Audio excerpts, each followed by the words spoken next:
Hello बच्चों। आज हम क्लास 12 के lesson number 2 sexual reproduction in flowering plants पुष्पीय पौधों में लैंगिक जनन के बारे में आज हम पढ़ाने जा रहा हूँ, जिसमें हम आप लोग आज हम बताएंगे क्या कि मादा इग्मकोवीत और नर इग्मकोवीत अर्थात male gametophyte and female gametophyte के बीच जो डिफरेंस होता है, अंतर होता है, उसके बारे में आज हम बताएंगे। तो वो लोग लेक्चर नंबर आज हम 23 पढ़ने जा रहा हूँ। इसके पीछे हम बहुत सारे वीडियो पढ़ा चुके हैं बाबू लोग, तो आप भी उस वीडियो के सीरियल वाइज से देख लीजिए ताकि आपको पढ़ने में कोई दिक्कत ना हो और समझने में दिक्कत ना हो। यदि रिजल्ट भी बेहतर यदि रिजल्ट भी बेहतर लाना चाहते हो तो आपको वीडियो को देखना, सीरियल एक अच्छा तरीका से आपके ज्ञान की प्राप्ति होगा। तो चलते बिना लेट के बाबू लोग टॉपिक की ओर। तो बाबू लोग लिखा गया क्या कि नरिक मकोभीद तथा मादिक मकोभीद नरिक मकोभीद तथा मादिक मकोभीद में अंतर, difference between the male gametophyte and female gametophyte. तो बाबू लोग एक तरफ है नरिक मकोभीद और एक तरफ है मादिक मकोभीद। तो नरिक मकोभीद को इंग्लिश में कहते हैं मेल गैमेटोफाइट एंड द बाबू लोग मादिक मकोभीद को कहते हैं फीमेल गैमेटोफाइट। तो चलते हैं, इसका विकास लिखा गया क्या बाबू लोग, जो नर जो मेल गैमेट है उसका विकास बाबू लोग किस में हुआ है, तो प्रागकोश में, माने पुरुष में। जो हम पिछला लेक्चर इस हम सभी बातें बताए हैं सभी लेक्चरों में, तो वो लोग सीरियल वाइज से दिखे ताकि आपको समझने में कोई दिक्कत ना हो इस वीडियो को, इस टॉपिक को। तो चलते हैं क्या कि इसका विकास प्राग कोश में लघु बीजाणुओं से होता है। किससे होती है? लघु बीजाणुओं से होता है। तो वो लोग इसका विकास प्राग कोश में लघु बीजाणुओं से होता है। कहानी का मतलब प्राग कोश के अंदर जो लघु बीजाणु पाए जाते हैं उन लघु बीजाणुओं से इसका निर्माण होता है। आगे की ओर चलते हैं, मादिक मकोभीत लिखा गया क्या कि इसका विकास बीजांड के, माने अंडाशय के अंदर बीजांड होता है बाबू लोग, और उस बीजांड के अंदर बीजांड पाई जाती है। जैसे देखने की जरूरत नहीं, ये सब हम सही फिगर में पीछे बता चुके हैं। तो आप जाके वीडियो को देखिए, जितना जितना लगातार से वीडियो देखते आइएगा उतना बेहतर आपको समझ में आ पाएगा। तो वह लोग इसका विकास बीजांड काय में, बीजांड के अंदर बीजांड काय पाई जाती है, उस बीजांड काय के गुरु बीजाणु से होता है। जिस तरह से प्रागकोश के लघु बीजाणु से होता है, उसी प्रकार बाहुलो बीजांड काय में गुरु बीजाणु से होता है। दूसरा टॉपिक बाबू लिखा गया क्या कि लिखा क्या गया है कि नर इग्मकोविद मेल गैमेटोफाइट का परिकीर्णन परिकीर्णन स्कैटरिंग होता है। माने जो नर इग्मकोविद होते हैं मेल गैमेटोफाइट, वो बावलोग एक जगह से उठकर दूसरे स्थानों पर जाते उड़ के, माने जब कण छितरा जाती है, कण से जब ढेला फूटने के बाद ढेला तो धुरी निकलती, जो गर्दा उत्पन्न होती है वो गर्दा फैलती है। यह सूर्य किरण जिस तरह से फैलती है उसी को परिक्रमण कहते हैं। तो उसी प्रकार यदि परागकण परागकोश से निकला और वो परागकण निकल कर चारों तरफ फैल जाते हैं, तो उसी लिखा गया क्या कि नर इग्मकोविद मेल गैमेटोफाइट का परिक्रमण स्कैटरिंग होता है, जिससे परागकण वर्तिकाग्र पर पहुंच पाते। यदि बाहुलोग यदि परागकोश फटने के बाद परागकण निकलता लेकिन परिकीर्ण नहीं होता, तो परिकीर्ण नहीं होता बाहुलोग, तो ये परागकण वर्तिकाग्र पर पहुंच नहीं पाता। आगे लिखा गया क्या बाबू कि मादिक मकोभीद स्थिर होते हैं। रियलिटी वादी कि मादिक मकोभीद बीजांड क्या अंडाशय के अंदर बीजांड में होते हैं, अंडाशय के अंदर बीजांड में होते हैं। तो मादिक मकोभीद स्थिर होते हैं, अर्थात हम लोग मादिक मकोभीद कहते थे किनका बाबू लोग, तो हम लोग भ्रूण कोष के कहते थे। किसको कहते थे? भ्रूण कोष। तो उसका परिकीर्णन नहीं होता, माने जो मादिक मकोभीद हम कहते हैं वो बीजांड के अंदर होते हैं और उसे हमको कहते हैं भ्रूणकोश। और भ्रूणकोश बाहर निकल के नहीं जाता, ये बीजांड के अंदर ही स्थिर रहता है, उसके पास ये परागकण जाती है। आगे की ओर लिखा गया क्या बोलो कि नर इग्मकोविद का परिक्रमण होता है लेकिन मादा इग्मकोविद का परिक्रमण नहीं होता है। आगे लिखा गया क्या कि इसमें पॉलिन ट्यूब बनती है। माने बात से बाहुलोग जो नर इग्मकोविद होते हैं क्या होते हैं? नर इग्मकोविद होता है, उसमें पॉलिन ट्यूब का निर्माण होता है। जैसे देख लेते हैं बाहुलोग, हम लोग फिगर के साथ थोड़ा बहुत ड्राइंग करते हैं फिगर।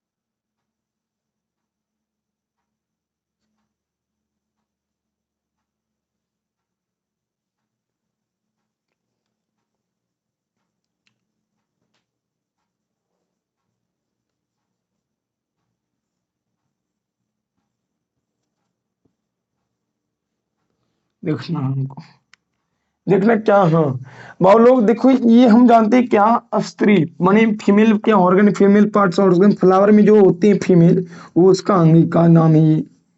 अब देखते हैं बाबू लोग कि सर जी आप बताएं क्या कि ये जो नर युग्मकोविद होते हैं उसमें पॉलन ट्यूब बनता है और इसमें नहीं बनता है। सर किस तरह से बनता है, तो देखते हैं बाबू लोग, जब परागकोश से परागकण निकलती है, जब परागकोश से परागकण निकलता है तो हम जानते हैं बाबू कि एक परागकण के अंदर, एक परागकण के अंदर 3 कोशिकाएं होती हैं। कितने कोशिका होते हैं, तो 3 सेल। एक पॉलिन ग्रेन्स के अंदर बाबू लोग, एक परागकण के अंदर, एक परागकण के अंदर लिख लेना, एक परागकण के अंदर, इंग्लिश में तो हम लोग पॉलिन ग्रेन कहते हैं, क्या कहते हैं बाबू लोग, तो पॉलिन ग्रेन्स। एक पॉलिन ग्रेन्स के अंदर बाबू लोग कितनी कोशिका होती हैं, तो 3 कोशिका पाए जाते हैं। कितने कोशिका पाए जाते हैं, तो 3 कोशिका पाए जाते हैं। अब वो बताओ कि जब एक परागकण के अंदर जब एक परागकण के अंदर, एक पॉलिन ग्रेन्स के अंदर जब 3 कोशिका पाए जाते हैं, कितने कोशिका, 3 कोशिका पाए जाते हैं बाबू लोग, तो 3 कोशिका के नाम क्या है सर जी, तो यहाँ पे देख लो बाबू लोग कि जब मेल गैमेटोफाइट में 3 कोशिकाएं होती हैं तो एक कोशिका के नाम है वर्धी नलिका कोशिका। एक कोशिका के नाम क्या है, वर्धी नलिका। जबकि उसके अंदर जो 2 कोशिका होती हैं उसे नाम है मेल गैमेट। क्या कहते हैं, मेल गैमेट कहते हैं, नरिग्मा। तो बाबू लोग हम जानते हैं क्या कि परागकण के अंदर 3 कोशिका होते हैं, जिनमें से एक कोशिका क्या होते हैं बाबू लोग, वर्धी नलिका कोशिका होते हैं, और 2 कोशिका क्या होते हैं, मेल गैमेट होते हैं। क्या होते हैं, मेल गैमेट। तो बाबू लोग समझना कि बाबू लोग एक परागकण इस पे आया, ठीक है, जब वर्तिकाग्र पर परागकण आती है तो हम जानते हैं कि इस परागकण पे 3 कोशिका, कितनी कोशिका है बाबू लोग, 3 कोशिका। तो जब ये 3 कोशिका है तो हम जानते हैं कि जिनमें से एक कोशिका वर्धी नलिका कोशिका है। वर्धी नलिका कोशिका माने होता बाबू लोग कि वे एक नलिका का निर्माण करें, एक ट्यूब का निर्माण करें। तो देखते हैं कि जब ये परागकण व स्टिग्मा पराप आता है तो ये जो परागकण है बाबू, इसमें एक कोशिका होती है वर्धी नलिका कोशिका, वो देखो धीरे धीरे अति पॉलिन ट्यूब बनाएगा। और जब पॉलिन ट्यूब बनते बनते बनते बनते बनते बनते बनते ये अपना पॉलिन ट्यूब के माध्यम से धीरे धीरे धीरे धीरे बैग बनाते जाएगा और आगे की ओर परागकण बढ़ते जाएगा। तो हम जानते हैं कि एक परागकण में 3 कोशिका होती हैं। तो एक कोशिका जो है बाबू जो एक कोशिका है वो पॉलिन ट्यूब को बनाते हुए आगे की ओर ले जा रहा है, लेकिन उसमें और 2 जो नर युग्मक है उसमें अंदर आगे बढ़ती ओर जा रहा है। माने कहने का मतलब क्या, देखना बात समझना कि बाबू लोग ये जो है, ये जो है, तो ये जो है बाबू लोग ये आगे की ओर तो बढ़ते जा रहा है, इसमें ये पॉलिन ट्यूब बनते जा रहा है, माने ये नली बनते जा रहा है आगे की ओर। अब बताओ इसमें जो 2 नर युग्मक है इसी के अंदर, माने ये गाड़ी आगे जा रहा है और इसमें 2 बैठा है। माने बात एक और समझा देते हैं।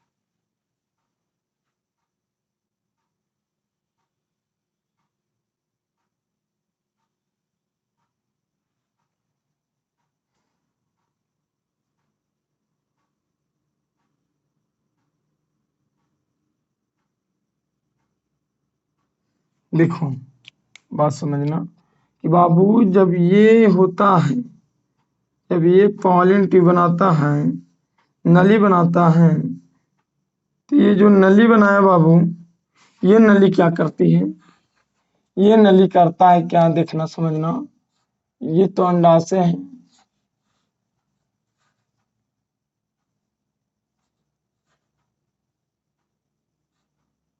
ये क्या है, अंडाशय है।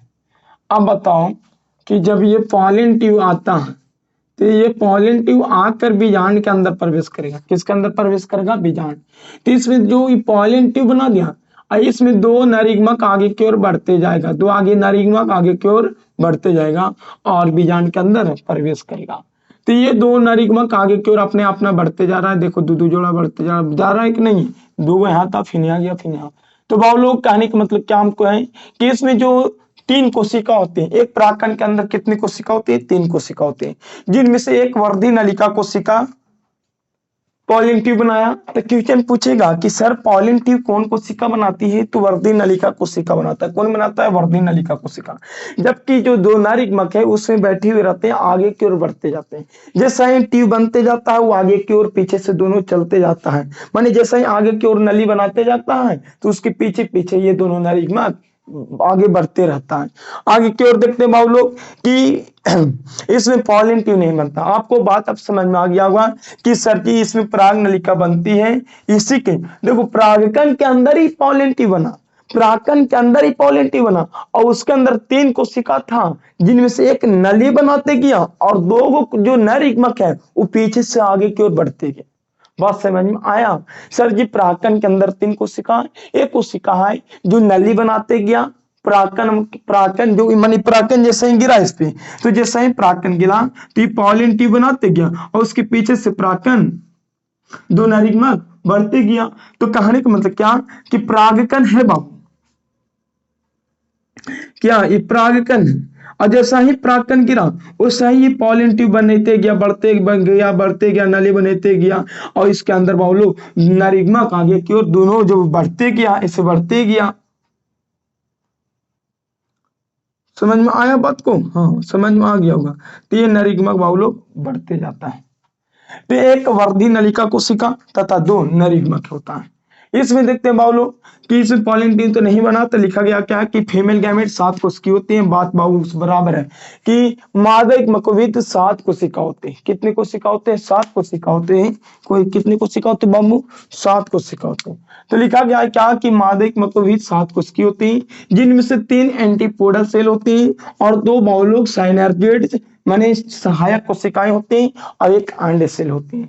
तो बाबू लोग 3 एंटीपोडल सेल और 2 सहायक कोशिका और एक कितने, एक क्या होते हैं बाबू लोग, अंड कोशिका होते हैं। क्या होते हैं, अंड कोशिका। तो देखो 3 एंटीपोडल, 2 सहायक और एक होता है, एक और होता है बाबू लोग, ध्यान से लिख लेना, द्वितीय केंद्रक होता है। ध्रुवीय केंद्रक या द्वितीयक होता है। तो एक और क्या होता है, एक और होता है बाबू लोग द्वितीयक केंद्रक। क्या होता है, द्वितीयक केंद्रक। लिख लेना, यहाँ पे नीचे लिख के और लिख देते हैं। एक और क्या होती है, एक और एक द्वितीयक केंद्रक होता है। क्या होता है, द्वितीयक केंद्रक होता है।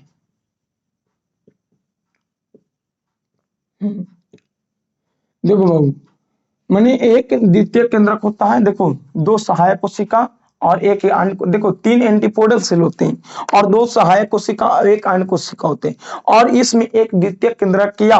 इसी के एक और नाम है वो लोग ध्रुवीय केंद्रक। क्या नाम है, ध्रुवीय केंद्रक। लिख लेना, ठीक है, छूट गया पॉइंट है वो, तो वही लिख देते हैं। तो बातें ध्यान में रखना बाबू, जो ये जो बातें हम लिखे ये वाला जो कर देते हैं ब्रैकेट में कर देते हैं। देखो यहाँ पे लिखना था फीमेल गैमेटोफाइट में 7 कोशिका होते हैं, 3 एंटीपोडल सेल, 2 सहायक कोशिका, एक अंड कोशिका होते हैं और बाबू लोग एक द्वितीय केंद्रक, उसी को हम लोग कहते हैं क्या बाबू लोग, ध्रुवीय केंद्रक कहते हैं। क्या कहते हैं, ध्रुवीय केंद्रक कहते हैं। आगे की ओर लिखते हैं बाबू लोग, क्या आगे की ओर क्या लिखना है कि जब इसमें 3 कोशिका था तो उसमें से एक वर्धी नलिका कोशिका था, 2 नरिग्मक था। ऐसे बाबू लोग 7 कोशिका जिसमें से 3 एंटीपोडल सेल, 2 सहायक कोशिका, एक अंड कोशिका और एक द्वितीय केंद्रक क्या ध्रुवीय केंद्रक होता है। तो बाबू लोग आपको इतना समझ में आ गया होगा। एक बार फिर से पॉइंट देख लेते हैं हम। बाबू लोग नर इग्मकोविद मेल गैमेटोफाइट और फीमेल गैमेटोफाइट में डिफरेंस पढ़ना। बाबू लोग इसमें जो विकास होता है नर इग्मकोविद का विकास होता है वो परागकोश में लघु बीजाणुओं के द्वारा होता है। किसके द्वारा होता है, परागकोश में लघु बीजाणुओं के द्वारा होता है, माइक्रोस्पोर के द्वारा होता है।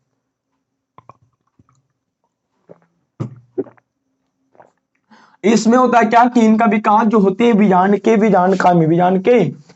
कायमी गुरु बीजाणुओं से होता है। इनका विकास परागकोश में लघु बीजाणु से होता है, तो इनका विकास बीजांड कायमी गुरु बीजाणुओं से होता है। बहुत लोग नर इग्मकोविद का परिकीर्णन होता है और इसका परिकीर्णन नहीं होता है। माने इसमें से जब परिकीर्णन होता है तो प्राकन वर्तिकाग्र पर पहुंच पाता है, जबकि इसमें परिकीर्णन नहीं होता है, तो इसलिए बीजांडकाय के अंदर भ्रूण कोश स्थिर रहता है। बहुत लोग इसमें पराग नलिका पॉलन ट्यूब बनता है, इसमें पॉलन ट्यूब नहीं बनता है। बहुत लोग इसमें 3 कोशिका होते हैं, इसके पास 7 कोशिका होते हैं। 3 कोशिका मानी एक वर्धी नलिका कोशिका, 2 मेल युग्मक होते हैं, नर युग्मक होते हैं। और इसमें बहुत लोग क्या 7 कोशिका होते हैं। 7 कोशिका में से 3 एंटीपोडल सेल, 2 सहायक कोशिका, 1 अन्य कोशिका और एक और मामलो द्वितीयक केंद्रक, जिसे सेकेंडरी न्यूक्लियस या पोलर न्यूक्लियाई कहते हैं। सेकेंडरी न्यूक्लियस, सेकेंडरी न्यूक्लियस या पोलर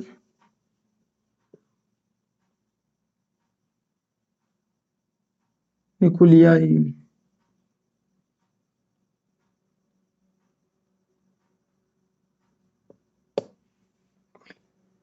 तो वो लोग द्वितीय केंद्रक क्या ध्रुवीय केंद्रक होता है। तो इतना आप लोग के समझ में आ गया होगा, हमको पूर्ण विश्वास है वो लोग क्या आप लोग के समझ में आ गया होगा। तो वो लोग यदि समझ में नहीं आया तो इस वीडियो को थोड़ा सा एक बार और रिवाइजन कर लीजिए ताकि आपको समझ में आ जाए। कुछ था नहीं इसमें, प्राकोष से लघु बीजाणु बना, इसमें बीजाणुका से गुरु बीजाणु बना, इसमें ये परिकीर्णन होता है, ये परिकीर्णन नहीं है, तो बस इतना लिखना था। इसमें पराग नलिका बनता है, इसमें नहीं होता बनता है। इसमें 3 कोशिका, इसमें 7 कोशिका। इसमें 3 कोशिका, 1 वर्धी नलिका कोशिका, 2 नर युग्मक था। इसमें 7 कोशिका में 3 एंटीपोडल सेल, 2 सहायक कोशिका, 1 अन्य कोशिका था। एक और द्वितीयक केंद्रक जिसे सेकेंडरी न्यूक्लियस कहते हैं बाबू लोग। तो इतना आप लोग के समझ में आ गया होगा। तो बाबू लोग जिसने भी कुछ बड़ा करने के लिए सोचा है, जिसने भी कुछ बड़ा करने के लिए सोचा है बाबू लोग, वो किसी से डरा नहीं आज तक। यदि तुम डरते हो तो आप किसी प्रकार के बड़ा काम को नहीं कर सकते हो। तो बाबू डरना नहीं है, दुनिया में किसी से भी नहीं डरना है। यदि तुम डरते हो तो कुछ बड़ा नहीं कर पाओगे तुम। यदि कुछ बड़ा करना है इस दुनिया में तो आपको किसी से डरने की जरूरी नहीं। यदि डरते हो तो नहीं कर पाओगे, बात क्लियर। तो बाबू लोग हौसला रख रास्तों पर चल, हौसला बुलंद रख रास्तों पर चल, हौसला बुलंद रख रास्तों पर चल, तुझे तेरा मुकाम में मिल जाएगा, तुझे तेरा मुकाम में मिल जाएगा। बढ़कर अकेला तू पहल कर, बढ़कर माने आगे चलकर तू अकेला, माने कहने का मतलब क्या था बाबू लोग, हौसला बुलंद कर रास्तों पर चल दे। हौसला बुलंद कर माने अपने हौसला को बुलंद कर हम रास्ता पर चल देंगे। तुम अकेले तो चल कर दिखा, तुम्हारे पीछे बाबू लोग तुझको काफिला खुद बन जाएगा, तुम्हारा काफिला खुद बन जाएगा। कहानी का मतलब क्या, हौसला तुम बुलंद रखो, हौसला तुम बुलंद रखो, हौसला बुलंद कर रास्तों पर चल दे, हौसला बुलंद कर रास्ता पर चल दे। तो आगे चल कर तो देखा तुम्हारे पीछे काफिला खुद ही खुद बन जाएंगे। तो बाबू लोग कहानी का मतलब क्या, यदि दुनिया से डरते हो तो आप बड़ा रिस्क लेने से आप कभी भी बड़ा काम को नहीं कर सकते। तो यदि बाबू लोग बड़ा काम को करना चाहते हो तो आपको डरना नहीं है। यदि डरते हो तो आप बड़ा काम नहीं कर सकते हैं। तो बाबू लोग हौसला बुलंद कर रास्तों पर चल दे, बाबू लोग हौसला बुलंद कर रास्तों पर चल दो। कुछ देरी बाद तुम्हारा पीछे काफिला खुद ब खुद बन जाएगा। तो जय हिंद, जय भारत।